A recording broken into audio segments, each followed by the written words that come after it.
Numbers do not lie. That was the sentence I said to 5,000 teenagers over 31 years of teaching secondary school mathematics, chalk in hand, chinos dusted white at the knee, utterly convinced of my own thesis. Numbers do not lie, I told them. People lie, but numbers just sit there being true, and if you learn to read them properly, nothing can ever catch you out. I believed that sentence the way some men believe in God. I built a career on it, a pension on it, a personality on it. And then, at 61 years old, sitting in a lawyer's office in Bangkok with a debt schedule in front of me totaling £380,000, I learned that the sentence was only half true. Numbers don't lie. But nobody ever taught me that a number can be entirely accurate and still be a trap, if you don't understand the document it's attached to. I taught maths at the same comprehensive in Nottinghamshire for 31 years. GCSE, A-level, the occasional further math set for the handful of kids who actually wanted to be there. I was, by most measures, an unremarkable teacher in an unremarkable town, and I don't say that with false modesty. I was good at my job, methodical, patient with the ones who struggled, and I retired at 60 with a full teacher's pension and savings that, combined, came to £245,000, which felt to me, after a lifetime of modest living, like an almost obscene amount of security. My wife had left me 11 years before retirement, not dramatically, just a slow drifting apart that ended in a quiet divorce and a house sold and split evenly. And my 2 sons were grown, one in Leeds, one in Bristol, both busy with their own families. Both fond of me in the distracted way adult children are fond of a father who no longer needs looking after. Retirement, when it came, left me with time on my hands and a bank balance I had never had before. And I did the thing so many men in my exact position seem to do, which is decide that somewhere warmer might fix the parts of life that weren't broken by geography at all. I want to be honest about something before I go further, because I think it matters more than people realize. I had never been to Thailand before I retired. I had never even particularly wanted to go. It was a colleague from the maths department, a man named Neil who'd taken early retirement 2 years ahead of me, who kept sending photographs, beaches, temples, a plate of something orange and delicious he refused to name. And eventually the photographs did what advertising is designed to do, which is make an ordinary life look insufficient by comparison. I booked a 6-week trip for what I told myself was research, though research for what I couldn't have said. 6 weeks became an extended visa.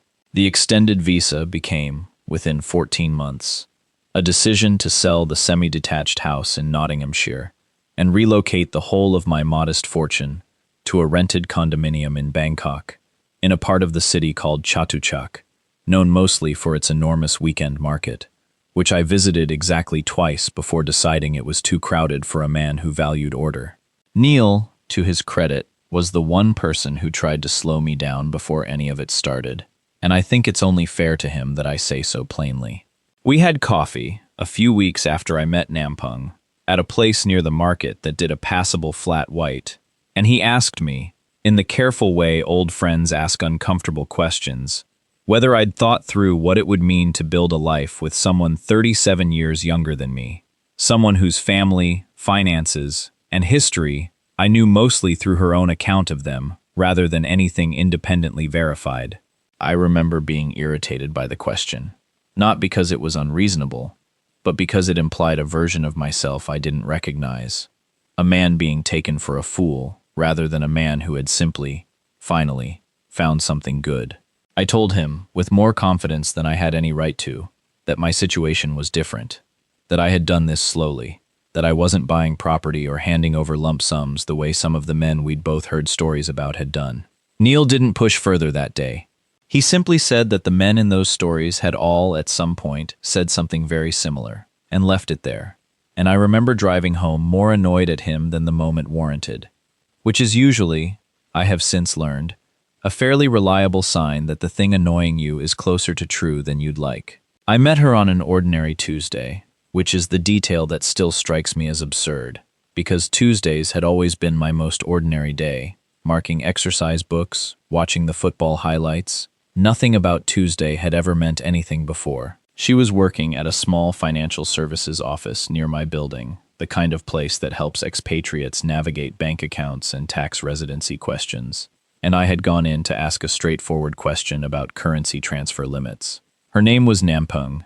She was 24, and she answered my question with a precision that I found, to my genuine surprise, enormously attractive. Precision in a woman was not something I had encountered often, and certainly not paired with the kind of warmth she showed me. She laughed at a mathematics joke I made, an old classroom line about the number of a Googleplex, and laughed in a way that seemed to mean it rather than perform it. I want to say clearly, because I think it's the honest starting point of everything that came after, that I did not fall for her because she was young, or because she flattered me, or because I was lonely in some obvious cinematic way. I fell for her because she seemed, in every conversation, to be working through a problem with me, rather than simply agreeing with whatever I said. That, to a man who had spent his whole life grading logical reasoning, felt like being finally understood. The first months were, I will admit even now, close to perfect. We saw each other twice a week, then most days, and there was an ease to it that I hadn't experienced since the early years of my first marriage, before the slow erosion set in. She told me, early on, about her family in a province I won't name, about a father who worked in agriculture, and a mother who ran a small noodle stall. And she told these stories with a kind of matter-of-fact affection that made me feel, absurdly, privileged to be let into them. She never asked me for money in those early months, and I want to stress that, because I know the shape people expect this story to take, and it did not take that shape. There was no gold shop debt, no gambling, no relatives with sudden medical emergencies arriving on cue like a scheduled bus. What there was, instead, was something far quieter and far harder for a man like me to have ever anticipated. Because I had spent 31 years teaching children that the danger in mathematics is always in the calculation, never in the question you failed to ask in the first place. We married in the 14th month, on a Thursday in late October, in a small registry office ceremony, with Neil flown out as my witness and her sister as hers. I remember the paperwork took most of the morning, forms in Thai that I signed on the strength of translation provided by the registrar's assistant and by Nampung herself. And I remember thinking, with the particular self-satisfaction of a man who believes he understands documents, that I had read every page carefully, which was true, and that reading carefully was the same thing as understanding fully, which was not. I had spent a career teaching students the difference between a correct answer and a correct method, and it did not occur to me, standing in that registry office, that I was making precisely the error I punished on every exam paper, arriving at an answer that felt right without checking the working underneath it. Of course, the honeymoon period lasted exactly as long as honeymoon periods tend to last in stories like this one, which is to say, long enough for a man to feel foolish afterward for ever having trusted it. We spent a week in Krabi that I paid for. Sensible amounts, nothing that troubled my pension. I noticed, in the months after the wedding, that she had begun handling more of our shared paperwork.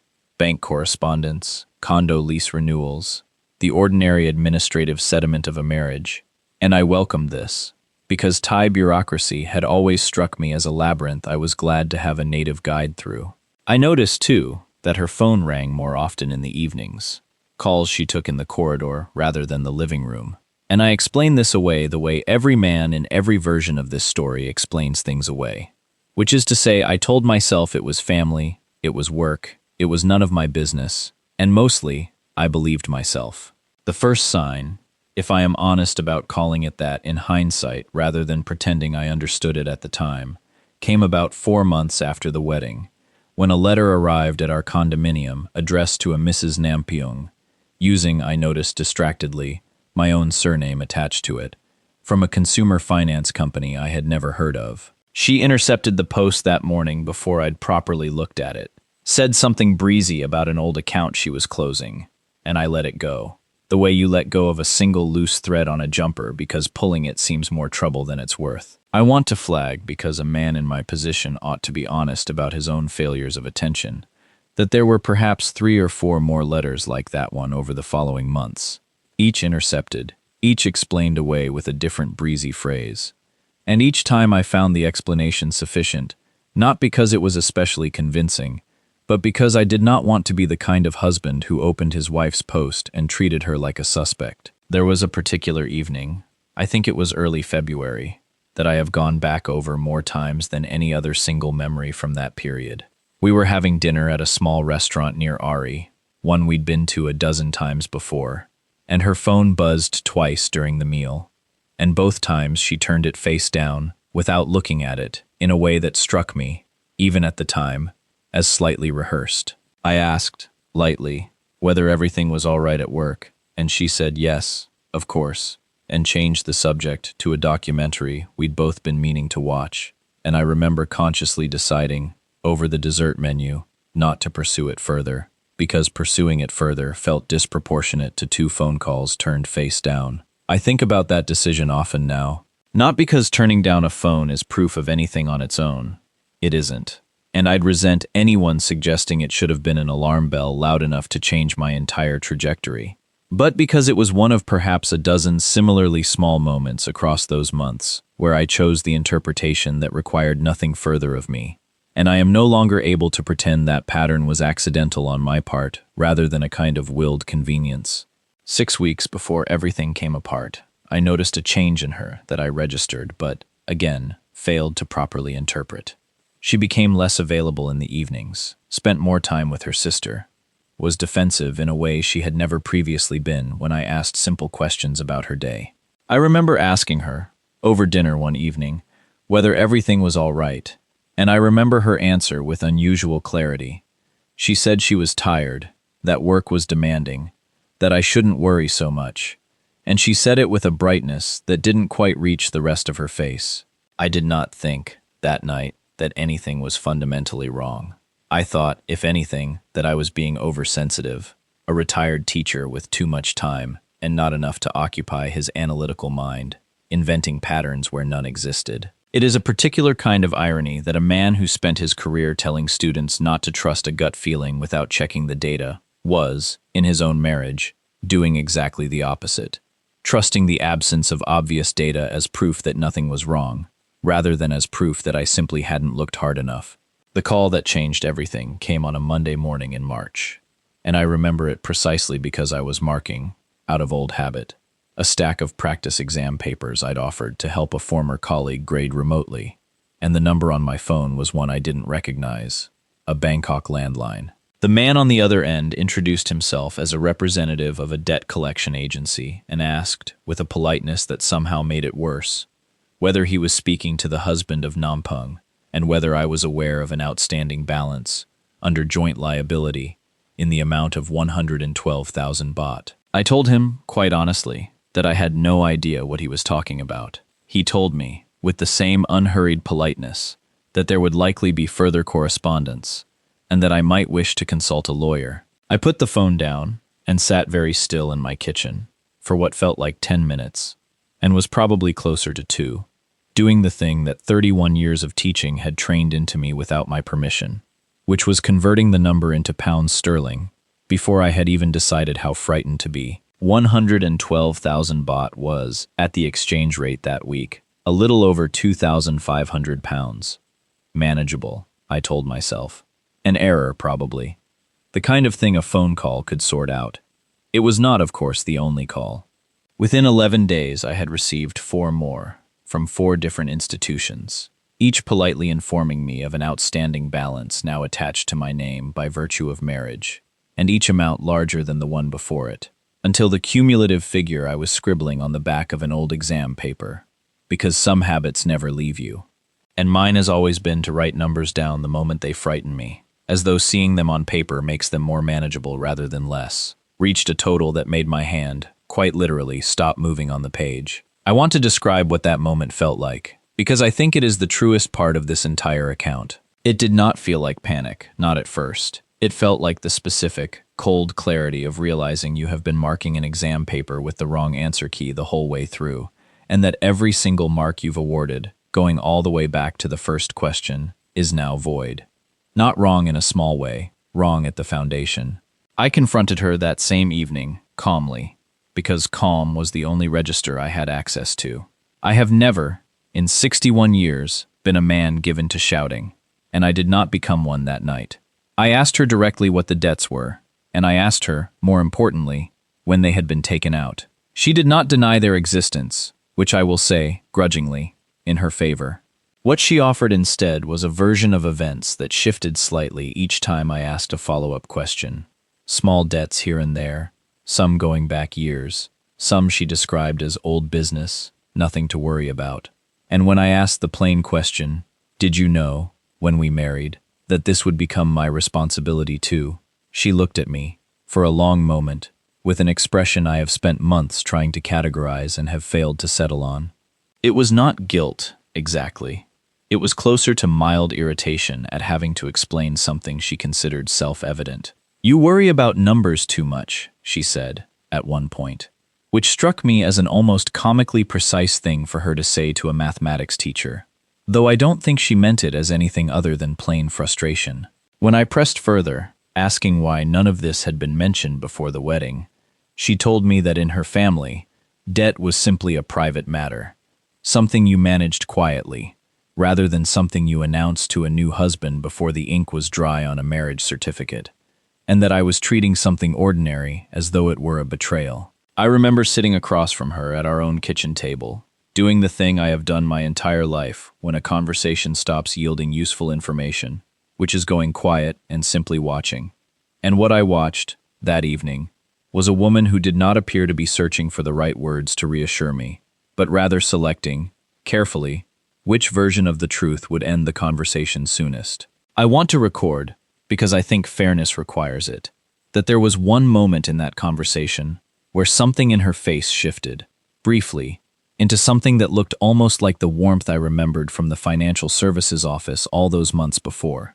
A flicker, gone within a second, replaced immediately by the same composed defensiveness. I have turned that single second over more times than is probably healthy, wondering whether it was the last honest thing she showed me, or whether I simply wanted, even then, to find one moment I could hold on to that wasn't calculation. I no longer know which answer would comfort me more. I consulted a lawyer within the week, a measured, precise man named Prassert, who worked from a modest office 2 floors above a dental clinic in Sukhumvit. Recommended to me by another British retiree I'd met through the same expatriate coffee group Neil had introduced me to years before. Prassert listened to the whole account without interrupting, took notes in a small leather notebook, and then explained to me, patiently, and in the plain English I badly needed at that moment, the actual mechanics of what marriage does to debt liability under Thai law, that debts incurred during a marriage can, under certain circumstances, become the joint responsibility of both spouses, and that documentation submitted to some of the creditors appeared, on his initial review, to have been altered or misrepresented regarding the timing of when certain accounts were opened, in a way that would need forensic examination of the paperwork itself to establish properly. I asked him, perhaps too bluntly, whether this was something he had seen before, and he paused for a moment before answering, choosing his words with the care of a man who did not want to alarm a client further than the facts already warranted, and said only that debt and marriage intersect more often than people expect, in both directions, and that his job was not to speculate about intention, but to establish what the paper trail actually showed. He did not tell me, and I want to be clear about this because I think it matters, that this was some kind of elaborate scheme constructed years in advance for the specific purpose of trapping a foreign husband. He told me only what the documents in front of him showed, which was inconsistency, backdating that didn't add up, and account histories that told a different story depending on which creditor's paperwork you believed. He told me that establishing exactly what had been known and when would take time, and possibly money. I no longer had much appetite to spend on legal fees layered on top of everything else. I remember asking him, at the end of that first meeting, the single question I most wanted answered, which was simply whether I would have signed the marriage certificate at all had someone shown me these figures beforehand, and he told me, gently, that this wasn't a question he could answer, because it wasn't a legal question, it was a question only I could sit with. I have sat with it a great many times since, on evenings when the flat feels too quiet, and I still don't have an answer I entirely trust. I told Neil before I told anyone else, over the same flat whites at the same cafe near the market, and I remember bracing myself for some version of the told you so I felt I probably deserved. He didn't give it to me, not directly, though I could see him choosing not to. What he said instead was that he'd heard, secondhand, through the wider expatriate coffee group, of at least 2 other men over the years whose marriages had produced a similar shape of surprise, though never, as far as he knew, at quite this scale.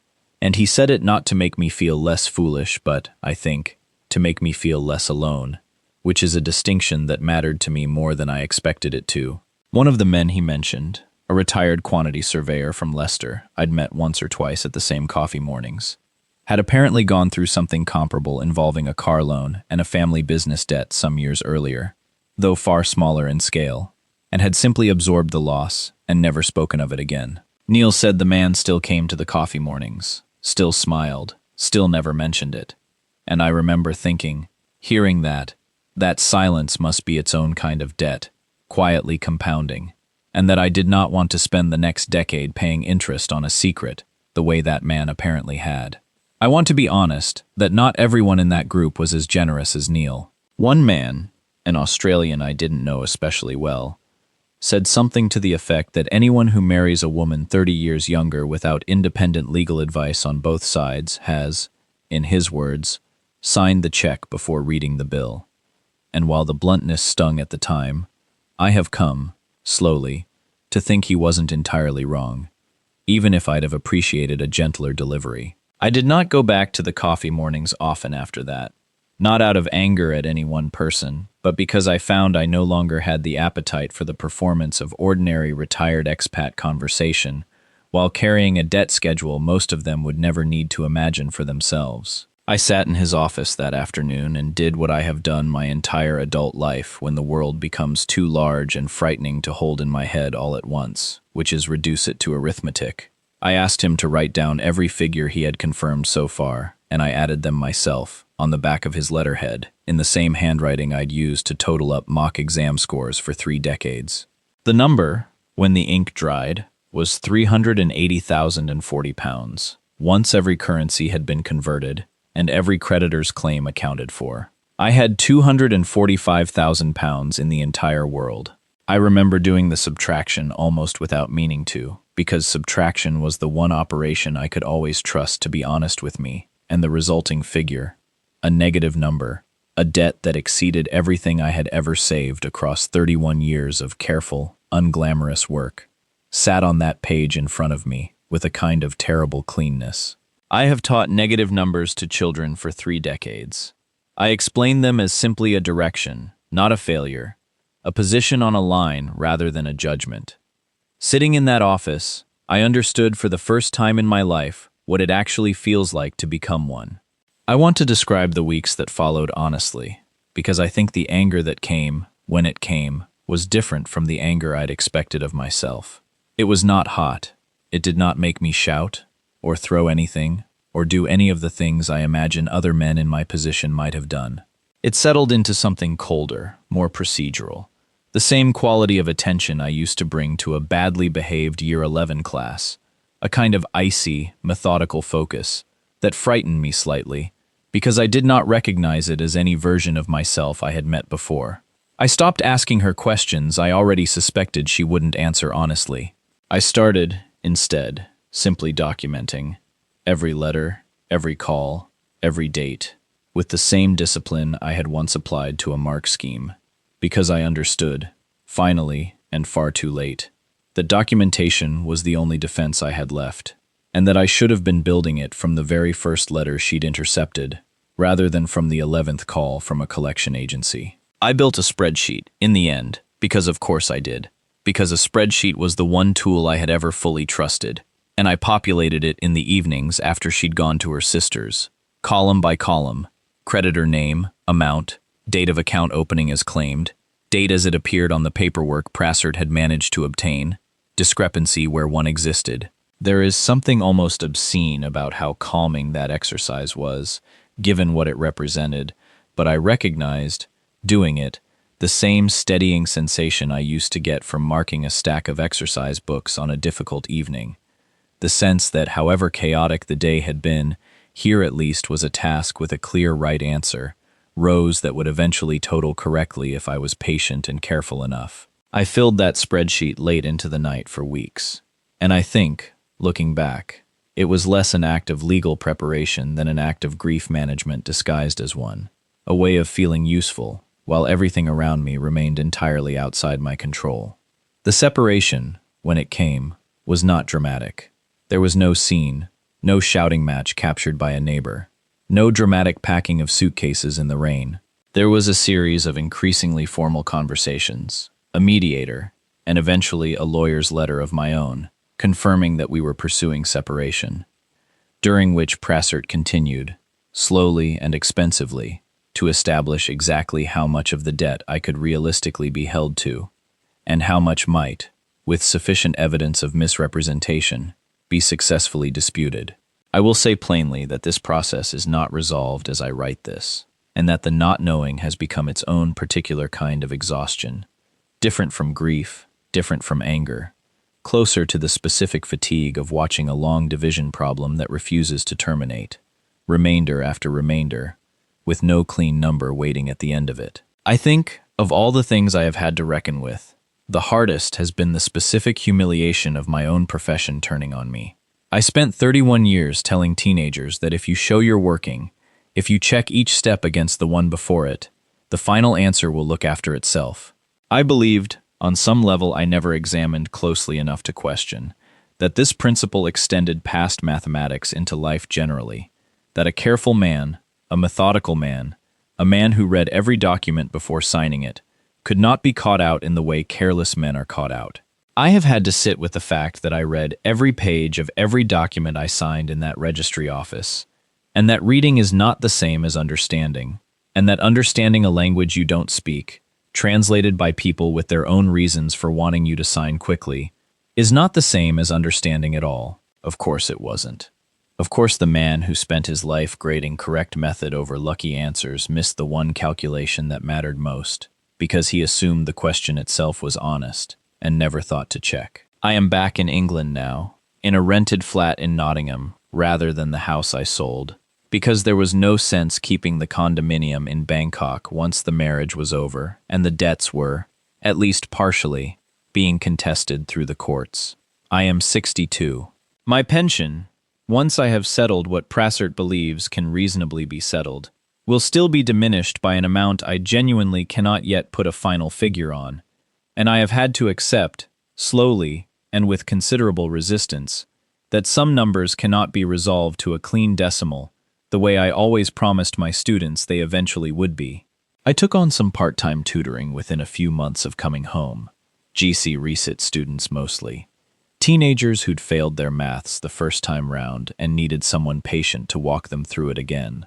And there is something almost unbearably fitting about spending my evenings now explaining negative numbers to 16-year-olds while carrying around, privately, the largest negative number of my own life. I don't tell any of the students why I find the topic easy to teach with feeling. I don't imagine they'd want to know. I see my sons more now than I did in the 2 years I lived abroad, which is, I suppose, the one genuinely undiminished part of this account. And my older son has taken, gently, and without ever saying so directly, to checking in on me the way I once checked in on him before an exam, which is its own small, humbling reversal I am still learning to accept gracefully. He asked me once, over a Sunday lunch not long after I'd moved back, whether I regretted the marriage entirely, root and branch, and I told him honestly that I didn't know how to answer that, because regretting it entirely would mean regretting having felt, for a period of months, genuinely happy in a way I hadn't expected to feel again at my age, and I wasn't yet willing to let the ending erase that the beginning had been real, at least to me. Whether it was equally real to her is a question I no longer expect to get a straight answer to, and I have had to make a kind of uneasy peace with that unresolved remainder, the way you eventually stop expecting a recurring decimal to suddenly terminate. If there is a lesson here, and God knows I have had ample time to search for one, it is not the lesson I expected to find. I did not conclude that every young woman in a foreign country is running some scheme against every older foreign man, because I do not believe that, and I think that conclusion would be both false and cheap. What I concluded, slowly and expensively, is that a marriage is not simply a personal arrangement between two people who care for each other. It is a legal instrument, with consequences that exist entirely independent of what either party feels. And I had spent an entire career teaching children to check their working, and somehow failed to apply that same discipline to the single largest legal decision of my adult life. I did not ask what debts existed before I signed anything. I did not ask a lawyer, of my own, to review the marriage documentation independently before the registry office, because I assumed love and paperwork occupied separate rooms in the same house.